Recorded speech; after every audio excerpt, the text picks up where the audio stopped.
Thank you Jesus, thank you Lord. Hallelujah. आइए हम लोग परमेश्वर के वचन के लिए इस समय प्रार्थना करते हैं। हे जीवित परमेश्वर, धन्यवाद करते हैं यीशु मसीह के नाम से तेरे वचनों के लिए प्रभु। परमेश्वर पवित्र आत्मा प्रभु, आज तेरे वचनों को हमें समझा प्रभु, उस पर चलने के लिए तो हमें साहस दे प्रभु। परमेश्वर, हमारे जीवन पहले जैसा न रहे प्रभु, ये तेरे वचन के सुनने के द्वारा परिवर्तन हो जाए प्रभु। यीशु मसीह के नाम से प्रार्थना करते हैं, आमीन। हालेलुया। हम लोग यहोशू की किताब में जाते हैं, 23वां अध्याय 14वां वचन पढ़ते हैं। देखो, आज तो मैं उसी मार्ग से जाने वाला हूं जो सारे संसार का है। तुम सब अपने अपने हृदय और अपने अपने मन में जानते हो कि तुम्हारे परमेश्वर यहोवा ने तुम्हारे विषय में जितनी भलाई की बातें कही, उनमें से एक भी बिना पूरे हुए नहीं रही। वे सब तुम्हारे लिए पूरी हो चुकी है, उनमें से एक भी बिना पूरे हुए नहीं रही। परमेश्वर का धन्यवाद हो। परमेश्वर जो है कोई मनुष्य नहीं, वो झूठ बोले, आमीन। उसने जो जो वायदा जिसको भी किया है, हर एक बार उसने अपना वायदा पूरा किया है। और आज यहोशू जो है इजरायलियों से कुछ बातें कह रहा है, हम लोग इसके बारे में जानेंगे। यहोशू जो है अपने मृत्यु की ओर जा रहा है और वो सारे इजराइल को बुलाकर ये कह रहा है, देखो परमेश्वर ने हमें इतनी दूर लेकर आया, इतने साल हमारे जीवन में उसने कार्य किया, हमें जो है दूध और मधु की भूमि में लेकर आया है, और जो भी उसने पहले कही थी हर एक भली बातें उसने हमारे जीवन में पूरा किया है। एक भी ऐसी बात नहीं है जो अधूरी है। हालेलुया। और हम लोग यहोशू के बारे में देखते हैं, उसके जीवन के सफर के बारे में देखते हैं, और हम लोग उसके जीवन के द्वारा कुछ बातें सीखेंगे, आमीन। हालेलुया। तो यहोशू जो है एक सर्वसाधारण व्यक्ति था। वो इजराइल में, जैसे इजराइल जैसे मिस्र देश में गुलाम था, वैसे वो भी गुलामी में था। और मूसा ने इजराइल को छुड़ाया था, उसी समय यहोशू को भी आजादी मिली थी। यहोशू को हम देखते हैं, वो उसके बारे में लिखा गया है कि वो मूसा का सेवक था, आमीन। उसको किसने नियुक्त किया, कुछ इसके बारे में नहीं कहा गया कि ऐसे जरूरी भी नहीं था नियुक्त करना, लेकिन मुझे ऐसा लगता है कि वो इस बारे में सोचने लगा, परमेश्वर जो है मूसा को इतना अच्छा इस्तेमाल कर रहा है, मैं इस व्यक्ति की सेवा करूं, और उसकी सेवा करने लग गया। ऐसा नहीं कि सेवक बोलकर जो है वो केवल पैंट शर्ट पहन के टाई पहन के घूमता था, मैं सेवक हूं, नहीं। हकीकत में एक सेवक की तरह हर एक उसकी जरूरत को पूरा करा था, आमीन। हालेलुया। और देखिए, मूसा के साथ में लगातार बना रहा। मूसा जो पहाड़ी पर गया परमेश्वर से मुलाकात लेने के लिए, तो मूसा ने केवल यहोशू को लेकर गया। और हम लोग देखते हैं, जब भी मूसा जो है तंबू में परमेश्वर से मुलाकात लेने को जाता था, उसके साथ में यहोशू भी जाता था, और वहां पे मूसा जो है लौटकर आ जाता था, लेकिन यहोशू वहीं पर खड़े रहता था और घंटों बिताता था। ये क्या बताता उसके जीवन के बारे में? वो परमेश्वर के लिए भूखा था, प्यासा था, परमेश्वर की उपस्थिति के लिए। वो हमेशा परमेश्वर की उपस्थिति में रहना चाहता था। हालेलुया। और जैसे वो परमेश्वर की उपस्थिति में रहने लगा, वो परमेश्वर के पर विश्वास ज्यादा करने लगा और परमेश्वर की तरह सोचने लगा, आमीन। मैं कैसे कहता हूं, देखिए थोड़े दिनों के बाद जो है, अगर हम गिनती की किताब 13वें अध्याय में देखते, 14वें अध्याय में देखते हैं, तो परमेश्वर ने मूसा से कहा कि 12 लोगों को भेज उस कनान प्रदेश में जहां पे जाने वाले हैं, वहां पे जो जासूसी करके आए कि वहां पे क्या क्या बातें हैं करके। और ये सारे लोग चले गए, 12 लोग चले गए। 12 लोग चले जाकर जो है उन्होंने कुछ फलों को लेकर आए, और अच्छे फल थे।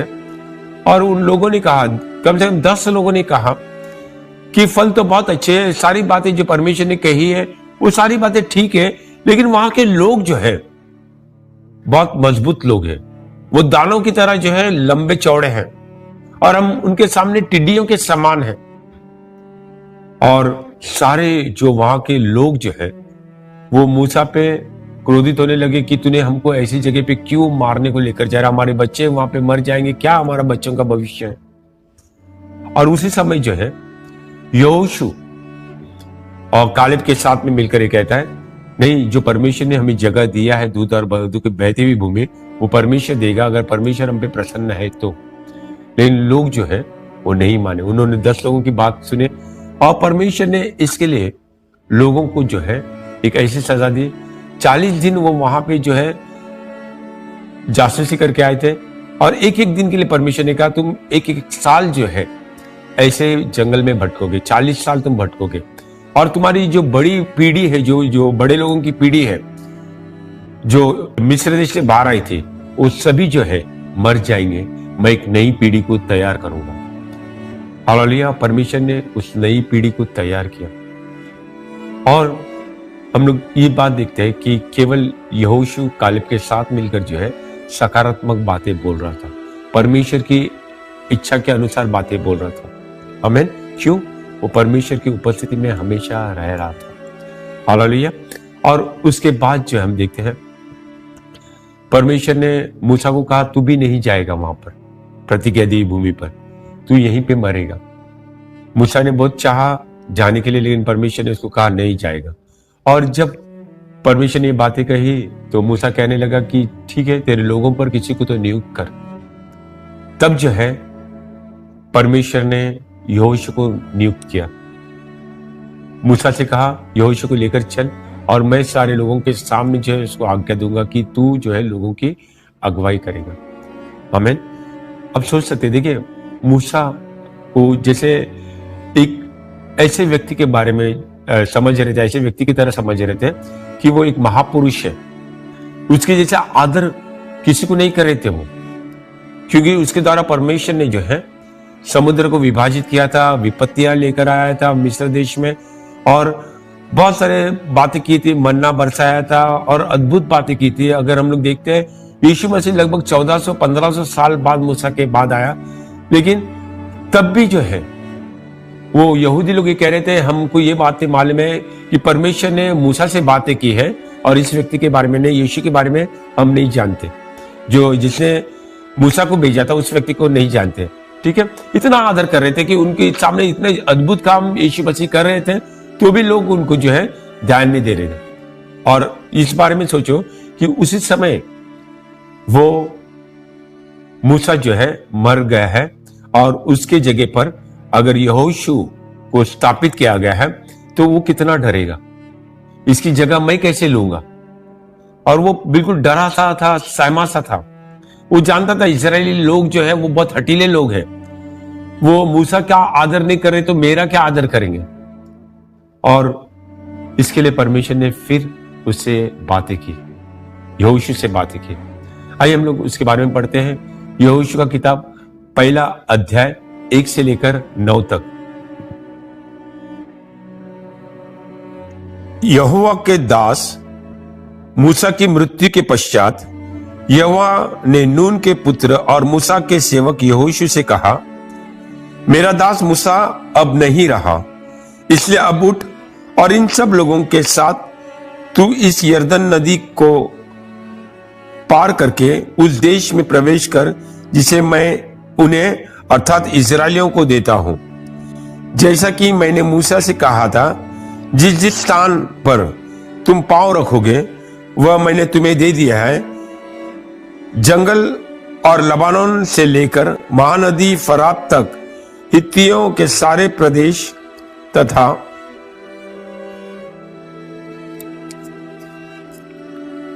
सूर्यास्त की और महासागर तक की सारी भूमि तुम्हारी होगी। तेरे जीवन भर कोई भी मनुष्य तेरे सामने ठहर नहीं सकेगा। जिस प्रकार मैं मूसा के साथ रहा उसी प्रकार तेरे साथ भी रहूंगा, न तो मैं तुझे धोखा दूंगा और न त्यागूंगा। हियाब बांध और दृढ़ हो, क्योंकि इन लोगों को तू ही उस देश पर अधिकार दिलाएगा जिसको इन्हें देने की शपथ मैंने इनके पूर्वजों से खाई थी। तू केवल हियाब बांध और अत्यधिक दृढ़ हो। मेरे दास मूसा ने जो व्यवस्था दी है उसकी सब आज्ञा के अनुसार व्यवहार करने के लिए सावधान रहे।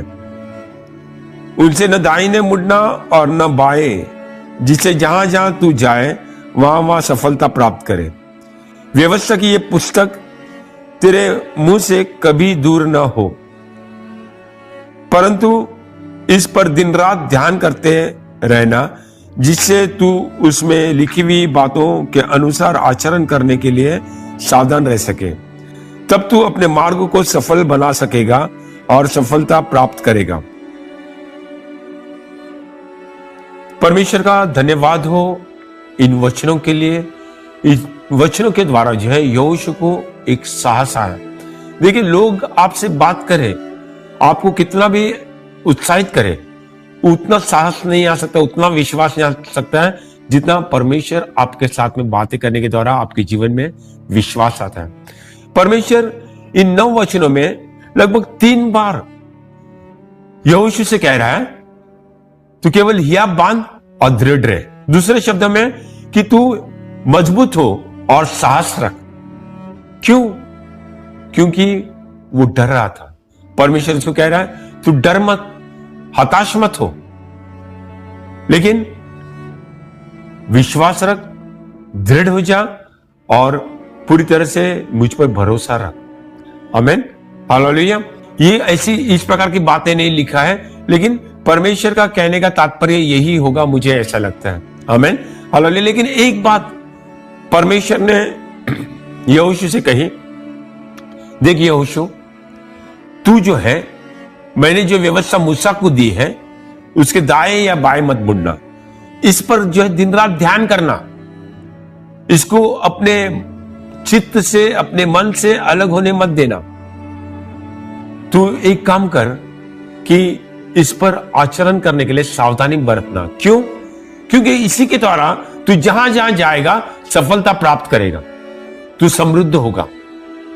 आमीन, हालेलुया। और ये बात ही जो है, जैसे परमेश्वर की यहोशू ने सुनी, यहोशू को एक उत्साह आया और उससे जो है उन लोगों को यरदन नदी को पार कराया। मैं बता दूं, यरदन नदी को जो है एक अद्भुत रीति से पार कराया। यरदन नदी जैसे बह रही थी, वहां पे जो जैसे ऊंचाई पे जैसे बह रहे थे, वहां पे परमेश्वर ने पानी को रोका और उसको जो है पार कराया। सारे इस्राएल ने पार कर लिया। उसके बाद जो है फिर पानी बहने लगा। जैसे मूसा के समय पे परमेश्वर ने लाल समुद्र को पार करके उनको बाहर लेकर आया था, वैसे ही परमेश्वर ने यहोशू के द्वारा जो यरदन को पार कराया और लोगों के सामने उनका सम्मान बढ़ाया। आमीन, हालेलुया। और उस दिन से जो लोग जो है यहोशू को एक अलग ही नजर से देखने लगे। आमीन, हालेलुया। यहोशू ने जो है जो काम परमेश्वर ने उसको सौंपा था पूरा किया।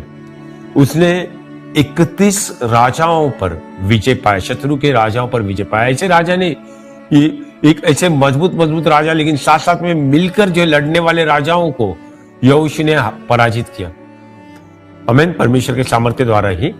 लेकिन इसके बाद जो है परमेश्वर ने जैसे कहा था, उनको अधिकार दिलाने के बाद जो है उनका हिस्सा करा दिया। और वो ये कह रहा है अभी कि देखो, परमेश्वर ने जो जो वायदे किए थे वो सारे परमेश्वर ने पूरा किया है।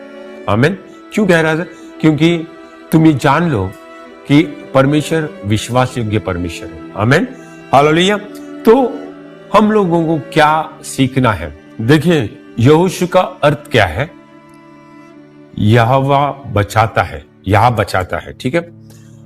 यीशुआ का अर्थ भी क्या है? यह बचाता है, परमेश्वर बचाता है। ओके। और आज जो है, भले यहोशू ने जो है उनको दूध और मधु की भूमि दिलाई, हाँ, परमेश्वर के सामर्थ्य के द्वारा ही दिलाए, लेकिन यहोशू या आज जो यीशुआ हमारे जीवन में जो है परमेश्वर का राज्य स्थापित कर रहा है, और थोड़े काल का नहीं, अनंत काल का राज्य स्थापित कर रहा है। आमीन, हालेलुया। हमें जो है जहां पर हम हैं वहां पे परमेश्वर हमारी भूमि को दूध और मधु की भूमि बनाएगा। परमेश्वर की उपस्थिति के द्वारा हर एक जगह जो है परमेश्वर कार्य कर रहा है। आमीन, हालेलुया। हम लोग ने बहुत जगह पे देखा है कि इस प्रकार से परमेश्वर का कार्य हो रहा है। नागालैंड में जो है एक व्यक्ति की, एक पत्रकार जो है वो वहां पे किसी से मुलाकात कर रहा था, किसी सरपंच से मुलाकात कर रहा था, और उन्होंने कहा कि तुमने यीशु मसीह को क्यों अपनाया, तुमको प्रभु यीशु मसीह ने क्या दिया है, क्या फायदा हुआ यीशु मसीह को अपनाकर। और उसने ये बात कही कि आज अगर आप मेरे सामने जिंदा खड़े हो या बैठे हो, वो केवल प्रभु यीशु मसीह की वजह से। नहीं तो हम लोग आदमखोर थे, हम लोग मनुष्य को खा रहे थे, और प्रभु यीशु मसीह ने हमारे जीवन को बदला है। आमीन। हर एक जगह पे जहां जहां प्रभु यीशु मसीह गया है, वहां वहां लोगों का जीवन बदला है। आमीन, हालेलुया। तो देखिए, परमेश्वर पुराने वाचा में ये चाहता था कि हम लोग जो है, जो भी पुराने वाचा में लोग रह रहे थे, विशेषकर यहूदी लोग, वो सारी आज्ञाओं को माने। लेकिन वो आज्ञाएं प्रभु यीशु मसीह ने आकर पूरा किया। वो परमेश्वर का पुत्र था, पुत्र है अभी भी, और मनुष्य का पुत्र बना, और उसने जो है सारी आज्ञाओं को पूरा किया, सारी व्यवस्था को पूरा किया, और व्यवस्था को पूरा करके उस क्रूस पर वो मरा। उसने व्यवस्था को पूरा करने के बावजूद वो मरा केवल हमारे पापों के लिए। हमारे पापों को उठाया, उस क्रूस पर मारा गया, गाड़ा गया, और तीसरे दिन वो जी उठाया और हम सबको धर्मी ठहराया। आमीन, हालेलुया। जो उस पर विश्वास करते हैं वो धर्मी ठहरते हैं, उनको पापों की क्षमा मिलती है। और अभी प्रभु यीशु मसीह ने हम सबको बुलाया, मुझे बुलाया, आपको बुलाया है। और आज वो क्या चाहता है, क्या हम हमारे द्वारा वो ये चाहता है कि हम व्यवस्था को पूरा करें। आइए गलातियों की किताब में जाते हैं, 2 अध्याय 16वां वचन और 21वां वचन हम लोग पढ़ेंगे।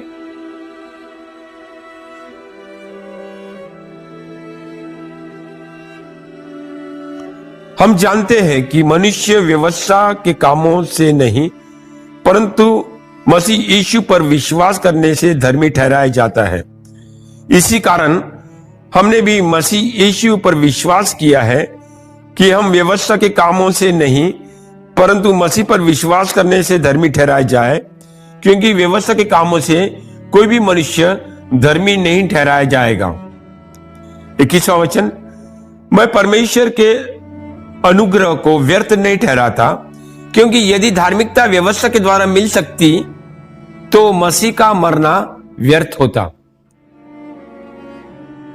यहां पे परमेश्वर का वचन मुझे और आपको कहता है, अभी जो है मुझे और आपको यीशु मसीह पर विश्वास करना ही काफी है, और इससे हमने व्यवस्था को पूरी करने का प्रयास नहीं करना चाहिए, क्योंकि कोई भी व्यवस्था को पूरा करके धर्मी नहीं ठहराया जा सकता। परमेश्वर का वचन कहता है, हालेलुया। अगर परमेश्वर की व्यवस्था, जो परमेश्वर ने जो व्यवस्था दी थी पुराने नियम में, और उसके द्वारा हम धर्मी ठहराए जाते हैं, तो यीशु मसीह के मरने की जरूरत ही नहीं थी। तो ठीक है, आज जो है जैसे यहोशू को कहा था, वैसे परमेश्वर मुझे और आपको ये नहीं कह रहा है, मुझे और आपको ये कह रहा है, केवल परमेश्वर के पुत्र यीशु मसीह पर हम विश्वास करें। आमीन, हालेलुया। और एक बात हम लोग देखते हैं, यहोशू ने सारी लड़ाइयां जो है शत्रुओं से लड़ी, यानी दूसरे राजाओं से लड़ी, उनके मुल्कों को जो है उसने हासिल किया। लेकिन आज जो है हम इफिसियों किताब 6 अध्याय और 12वें वचन में देखते हैं, क्या कहता है वचन।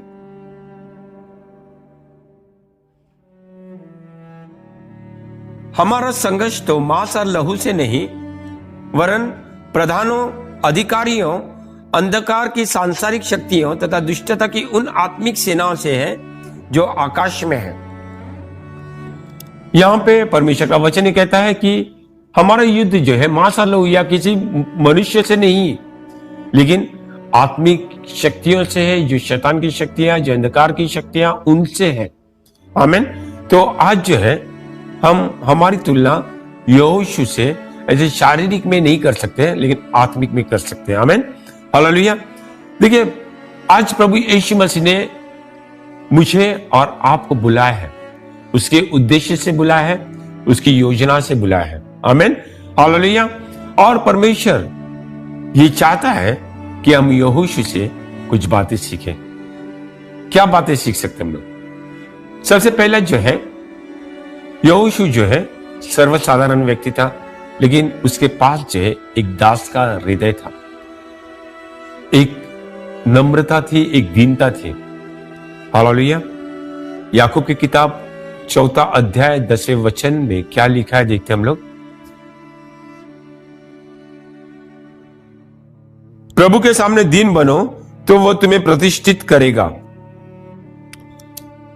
परमेश्वर का वचन यहां पे कहता है दीन होना बहुत ही जरूरी है। जैसे हम दीन बनते हैं, परमेश्वर हमें प्रतिष्ठित करेगा या हमें ऊंचा उठाएगा। आमीन। हालेलुया। हम लोग देखते हैं मूसा के जीवन के बारे में।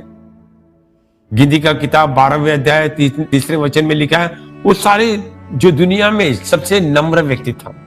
आमीन। हम लोग यहोशू के जीवन के बारे में देखते हैं कि वो भी एक दीन व्यक्ति था, नम्र व्यक्ति था, परमेश्वर ने उसको ऊंचा उठाया। फिलिपियों की किताब 2 अध्याय में प्रभु यीशु मसीह की दीनता के बारे में बताया और किस प्रकार से परमेश्वर ने उसको ऊंचा उठाया ये बताया। और एक जो है बात हर एक को जो प्रभु के साथ में चलता है उसको ये आनी चाहिए, दीनता या नम्रता। आमीन। हालेलुया। बिना दीन बने, बिना नम्र बने हम प्रभु के साथ में सफलतापूर्वक नहीं चल सकते। आमीन। हालेलुया। दूसरी बात जो है मुझे ये सीखनी है कि परमेश्वर की उपस्थिति में जैसे हम चलेंगे, हम लोग सकारात्मक बातें करना है। आज दुनिया में बहुत सारे नकारात्मक बातें करने वाले लोग हैं। हाँ, उनकी परिस्थिति ऐसी है कि वो नकारात्मक बातें कर सकते हैं, लेकिन हम जो है ये जगत की ज्योति है, हमने लोगों को राह बताना है। और राह कैसे बता सकते हैं? हमने विश्वास के शब्द बोलने हैं, जो परमेश्वर सोचता है वैसे शब्द बोलने हैं, और उसके द्वारा जो है हमारे जीवन में हम सफलता पाएंगे, लोगों को भी परमेश्वर के पास लेकर आएंगे। आमीन। हालेलुया। यहोशू के गुण थे। तीसरा जो है, यहोशू हमेशा परमेश्वर के करीब रहना चाहता था। मैंने और आपने भी परमेश्वर के करीब रहना है। परमेश्वर का वचन दानियल की किताब 11वां अध्याय 32वें वचन में इस प्रकार से कहता है,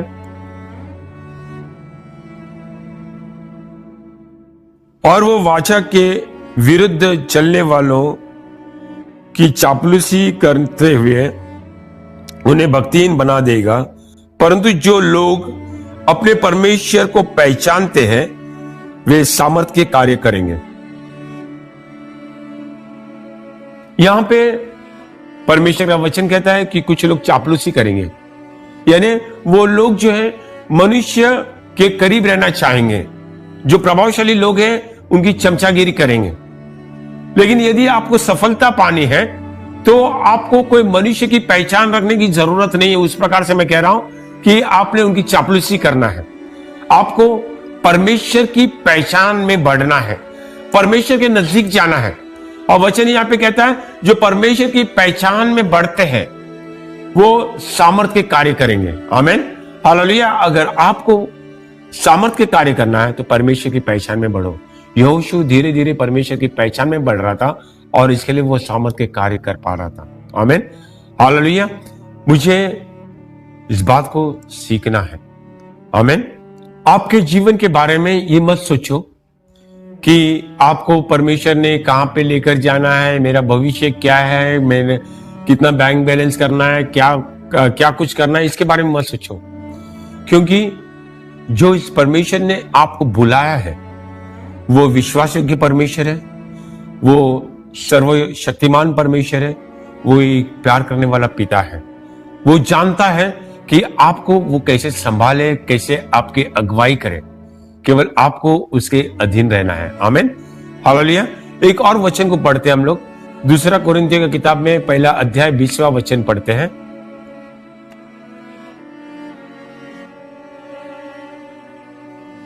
क्योंकि परमेश्वर की जितनी भी प्रतिज्ञा है यीशु में हाँ ही हाँ है, इसलिए उसके द्वारा हमारी आमीन भी परमेश्वर की महिमा के लिए होती है। यहां पे परमेश्वर का वचन ये कहता है कि जितनी प्रतिज्ञा परमेश्वर ने किए हैं, जितने वायदे परमेश्वर ने किए हैं पुराने नियम में, नए नियम में, वो सारे प्रभु यीशु मसीह में हाँ और आमीन है। हालेलुया। वो सारे वायदों को यीशु मसीह के द्वारा पूरा करेगा। आमीन। हालेलुया। तो आपको जो है चिंता करने की जरूरत नहीं है। आप बहुत सुरक्षित हाथों में, परमेश्वर के हाथों में है। आमीन। हालेलुया। देखिए, आपके जीवन में उतार चढ़ाव आएंगे। ऐसा नहीं है कि आप परमेश्वर के साथ में चल रहे हैं तो कठिनाई नहीं आएगी, लेकिन कठिनाइयों में से परमेश्वर आपको लेकर जाएगा। और मैं आपको कहता हूं कि परमेश्वर का ये वायदा है, यिर्मयाह का किताब 29वां अध्याय 11वें वचन में, जो कल्पनाएं मैं तुम्हारे विषय में करता हूं वो तुम्हारी हानि के लिए नहीं वरन तुम्हारी कुशल के लिए है, और अंत में मैं तुम्हें एक उज्जवल भविष्य दूंगा। आमीन, हालेलुया। तो ये बात मुझे समझना है, आपको समझना है। अगर हम पूरी तरह से उसके हवाले हो जाएंगे तो यहोशू की तरह ही हमें कह पाएंगे कि परमेश्वर ने जितने वायदे मेरे जीवन के लिए रखे थे वो सारे वायदे मेरे जीवन में पूरे होंगे। आमीन, हुए हैं। ठीक है, ओके। देखिए, यहोशू जैसे वफादार था परमेश्वर के प्रति और मनुष्य के प्रति, वैसे मैंने और आपने वफादार रहना है परमेश्वर के प्रति और मनुष्य के प्रति। आमीन। वफादारी केवल परमेश्वर के और नहीं हो सकती। जैसे अगर हम परमेश्वर के प्रति वफादार रहेंगे, परमेश्वर ये चाहेगा कि हम एक दूसरे के साथ में भी वफादार रहें। आमीन, हालेलुया। लेकिन जैसे हम लोग ये बातें पूरा करते रहेंगे, एक दिन हमको मृत्यु को अपनाना है, या मृत्यु हमारे जीवन में आएगी, या तो प्रभु यीशु मसीह आएंगे। वो बात अलग है अगर प्रभु यीशु मसीह आते हैं, लेकिन अगर मृत्यु आए तो हमारे परिवारजनों के बीच में कम से कम हमको कहने को आना चाहिए। हमारे घराने के लोग जब हमारे पास आएंगे तो हमको कहने को आना चाहिए, या जो कलीसिया में हम लोग अगुवाई करते हैं या जो व्यवसाय हम लोग करते हैं वहां पे हम लोग ये कह पाए कि जितने वायदे परमेश्वर ने मेरे जीवन में किए थे वो पूरा किया है, तुम्हारे जीवन में भी परमेश्वर पूरा करेगा। आमीन, हालेलुया। आज जो है व्यक्तिगत रीति से परमेश्वर कार्य कर रहा है और वो चाहता है कि मैं और आप जो है उसके लिए एक गवाह बनकर जिए। आमीन। गवाह बनने के लिए क्या है? केवल उसके प्रति वफादार रहे, उसके उपस्थिति में चले, और परमेश्वर जो है हमें ऊंचाई पर उठाएगा। आमीन, हालेलुया। देखिए, ऊंचाई पर उठने के लिए नहीं, लेकिन परमेश्वर के साथ चलने के लिए हम लोग जिए। आमीन। और परमेश्वर जो है उसकी योजना के तहत हमको हमारे जीवन में जैसा वो चाहता है वैसा करेगा। आमीन, हालेलुया। परमेश्वर आपको आशीष दे। परमेश्वर का प्रेम, प्रभु यीशु मसीह का अनुग्रह और पवित्र आत्मा की सहभागिता आपके साथ सदा सर्वदा बनी रहे। आमीन।